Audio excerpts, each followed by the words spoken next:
So Naveen Yadav is a young leader.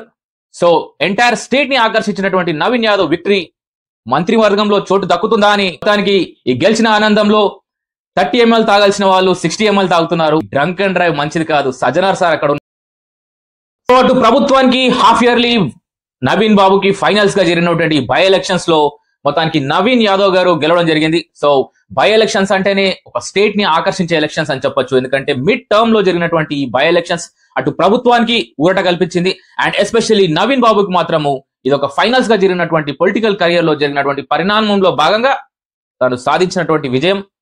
Jubilee hills by elections ప్రతి ఒక్కరిని ఆకర్షించింది. అండ్ అదే మాదిరిగా ఏంటంటే ఇవాళ కేబినెట్ లో ఉన్నటువంటి ప్రతి ఒక్క మినిస్టర్ కూడా మొన్నటి వరకు ఎలక్షన్ ప్రచారంలో కారు దిగగానే భయం, కారు ఎక్కగానే భయం, గెలుస్తాడా గెలవడా అనే. సో మొత్తానికి ఈ ఎలక్షన్స్ లో గెలిచిన తర్వాత ఇవాళ కారులో కూర్చోగానే డ్రైవర్ సీట్ చూడగానే సంతోషంగా వ్యక్తపరుస్తున్నారు కేబినెట్ మినిస్టర్స్. కారణం బై ఎలక్షన్స్ లో సాధించినటువంటి విజయం. So Naveen Yadav is a young leader. So మొత్తానికి ఈ విక్టరీ ద్వారా నవీన్ యాదవ్ స్టేట్ లీడర్ గా మారాడు. అండ్ హాఫ్ ఇయర్లీలో జరిగినటువంటి ఎలక్షన్స్ లో అటు ప్రభుత్వం గెలిచింది, ఇటు నవీన్ యాదవ్ గెలిచాడు. సో ఈ నవీన్ యాదవ్ స్టేట్ లీడర్ గా మారినందుకు కేబినెట్ లో చోటు దక్కుతుందా అని ఆలోచించాలి కేబినెట్ ర్యాంక్ మినిస్టర్స్ అండ్ ముఖ్యమంత్రి గారు అండ్ పిసిసి అధ్యక్షులు. సో యువ నాయకుడికి మంత్రివర్గంలో చోటు దక్కుతుందా అనే దానిపైన సర్వత్రా చర్చ జరుగుతుంది.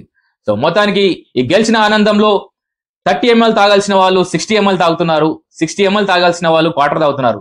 క్వార్టర్ తాగాలనుకున్న వాళ్ళు హాఫ్ తాగుతున్నారు. హాఫ్ తాగాలనుకున్న వాళ్ళు ఫుల్ తాగుతున్నారు. కానీ గుర్తుంచుకోండి, డ్రంక్ అండ్ డ్రైవ్ మంచిది కాదు. సజ్జనార్ సార్ అక్కడ ఉన్నారు. సీఎం కి ఫోన్ చేసినా కానీ కూడా వినడా సార్. సో ఎంజాయ్మెంట్ పరంగా మీరు ఎంజాయ్ చేయండి, కానీ సెన్సిబుల్ గా ఎంజాయ్ చేయండి. నవీన్ యాదవ్ విక్టరీని ఎంజాయ్ చేస్తూ